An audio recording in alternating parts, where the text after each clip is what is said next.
India और China कभी true allies नहीं बन सकते। ट्रम्प ने इंडिया पर 50% टैरिफ्स लगा दिए हैं और सडनली सबको लगा अब तो इंडिया चाइना की दोस्ती पक्की है।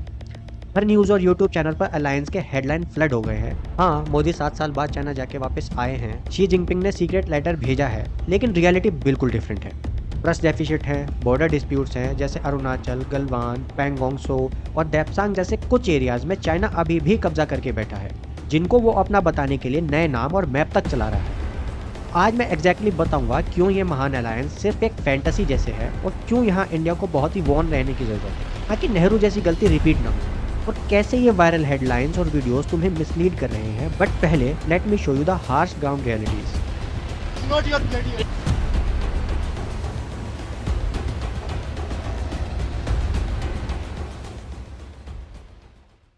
अगस्त 2025 में ट्रंप ने इंडिया पर 50% टैरिफ्स इंपोज कर दिए।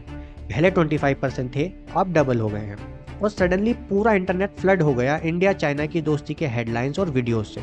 लेकिन ग्राउंड रियलिटी अलग है।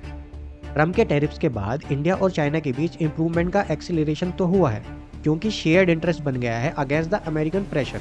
लेकिन ट्रस्ट करना मुश्किल है जब तुम्हारा नेबर तुम्हारी टेरिटरी का एक बड़ा हिस्सा क्लेम करता हो। इंडिया और चाइना शेयर करते हैं वर्ल्ड की longest disputed border, over 3,400 kilometre का disagreement spanning from Ladakh to Arunachal Pradesh. और अगर इंडिया चाइना की हिस्ट्री टाइमलाइंस को देखें तो चाइना ने हमेशा इंडिया को धोखा ही दिया है, जबकि इंडिया ने हमेशा पीस बनाने की कोशिश की है। 1962 में 1954 के पंचशील एग्रीमेंट के जस्ट 8 साल बाद चाइना ने ट्रस्ट को तोड़ते हुए अचानक अटैक करके अक्साई चीन पर कब्जा कर लिया था।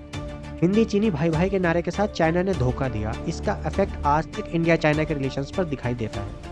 1967 में नाहटुला चोला में चाइना ने फिर से ट्रस्ट ब्रेक की कोशिश की। इंडिया ने इस बार सिचुएशन को कंट्रोल किया, चाइना को पीछे हटना पड़ा।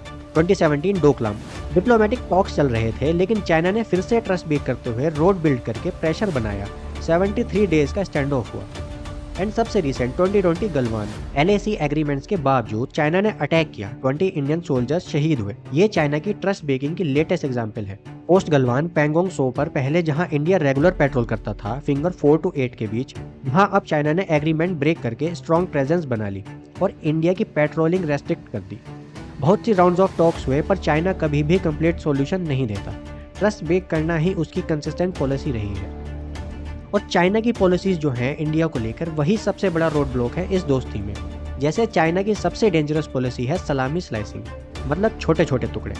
चाइना धीरे धीरे छोटे स्टेप्स लेता है, पहले एक ट्रेल, फिर एक टेम्परेरी पोस्ट, फिर एक हार्ड एंड शेल्टर। हर एक स्टेप अकेला छोटा लगता है पर मिलके वो ग्राउंड रियलिटी को बदल देता है। एनालिस्ट इसको सलामी स्लाइसिंग कहते हैं। चाइना सिर्फ बॉर्डर पे आगे नहीं बढ़ रहा है, वो पाकिस्तान को स्ट्रॉन्ग स्ट्रेटेजिक पार्टनर बनाकर इंडिया को दूसरी तरफ से भी दबाव में रखना चाहता है। Recent example, Indian Army's Deputy Chief said China gave live inputs to Pakistan on key Indian positions during the deadly May conflict.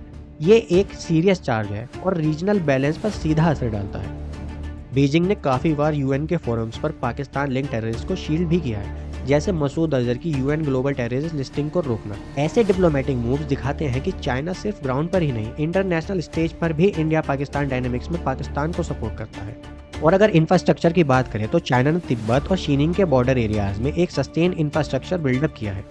All weather roads, high altitude air strips, tunnels और अंडरग्राउंड शेल्टर्स, जो उनकी troop mobility और sustainment power को dramatically increase करता है। सबसे critical aspect ये है कि चाइना अपनी इंफ्रास्ट्रक्चर स्ट्रेटेजी को इंडिया के चौक पॉइंट के हिसाब से अलाइन करता है। एग्जाम्पल के लिए तिब्बत में बन रहा लाशा शीनिंग रेलवे लाइन और हाई स्पीड हाईवेज, जो डायरेक्टली अरुणाचल प्रदेश के अपोजिट है। इसी तरह डोकलाम प्लेट्यू के पास रोड कंस्ट्रक्शन का सीधा निशाना था सिलीगुड़ी कॉरिडोर, वो 22 किलोमीटर का पतला लैंडस्ट्रिप जो मेनलैंड इंडिया को नॉर्थ ईस्ट रीजन से कनेक्ट करता है। चाइना UN सिक्योरिटी काउंसिल का परमानेंट मेंबर भी है, इसीलिए उसके पास वीटो पावर होती है, वो किसी भी काउंसिल रिजोल्यूशन को रोक सकता है। बीजिंग ने हिस्टोरिकली मल्टीपल बार वीटो ब्लॉक यूज किए हैं जब उसके स्ट्रेटेजिक इंटरेस्ट या एलाइज का सवाल आया। इसका मतलब अगर इंडिया चाहे भी कुछ ग्लोबल एक्शन करवाए, चाइना इंटरनेशनल लेवल पर उसको रोकता आया है। चाइना की आइडियोलॉजी ही इंडिया के अगेंस्ट डिजाइन हुई है। उनका कम्युनिस्ट अथॉरिटेरियन मॉडल एक स्ट्रॉन्गमैन कल्चर को प्रमोट करता है। जहां डिसेंट की जगह नहीं है, वहीं इंडिया एक डेमोक्रेसी है जहां इंस्टीट्यूशंस और रूल्स बेस्ड ऑर्डर पर भरोसा रखा जाता है। यही रीजन है इंडिया इन्वाइटेड होता है G7 समिट्स में, लीड इनिशिएटिव G20 में और वेलकम्ड है as a democratic counterweight to authoritarian regimes. China और रशिया के साथ alliance would throw away India के सबसे वैल्यूएबल जियोपॉलिटिकल एसेट, उसकी डेमोक्रेटिक क्रेडिबिलिटी।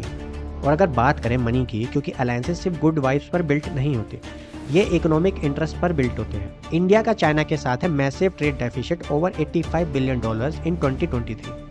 बेसिकली इंडिया बहुत ज़्यादा बाय करता है चाइना से then China buys from India. तो आखिर चाहता क्या है India actually? Strategic autonomy, ability सबके साथ वर्क करने की। इंडिया बनना चाहता है स्विट्जरलैंड विद न्यूक्स और बिलियन पीपल।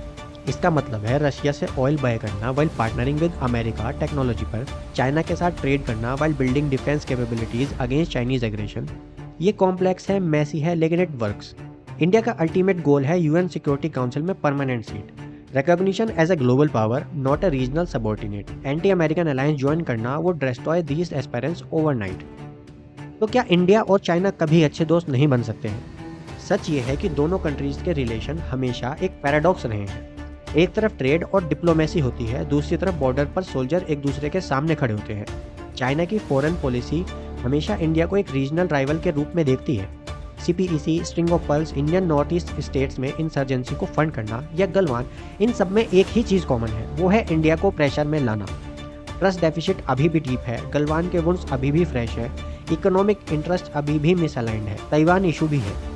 मोदी का चाइना विजिट डिप्लोमेटिक नेसेसिटी थी, नॉट स्ट्रैटेजिक शिफ्ट। इंडिया की स्ट्रैटेजी नहीं बदलनी चाहिए, जो है स्ट्रैटेजिक ऑटोनॉमी मेंटेन करना। अमेरिका से टेक्नोलॉजी, रशिया से एनर्जी, चाइना से सिलेक्टिव ट्रेड, लेकिन किसी का जूनियर पार्टनर नहीं बनना। ट्रम्प के टैरिफ्स टेम्परेरी प्रेशर है, लेकिन इंडिया के लॉन्ग टर्म इंटरेस्ट क्लियर है। और इंडिया और चाइना कभी अच्छे दोस्त नहीं बन सकते, क्योंकि उनका डीएनए ही फंडामेंटली अलग है। अगर आपको वीडियो अच्छी लगी तो सब्सक्राइब करो and hit that notification bell. मिलते हैं अगली वीडियो में, तब तक के लिए जय हिंद, जय भारत, धन्यवाद।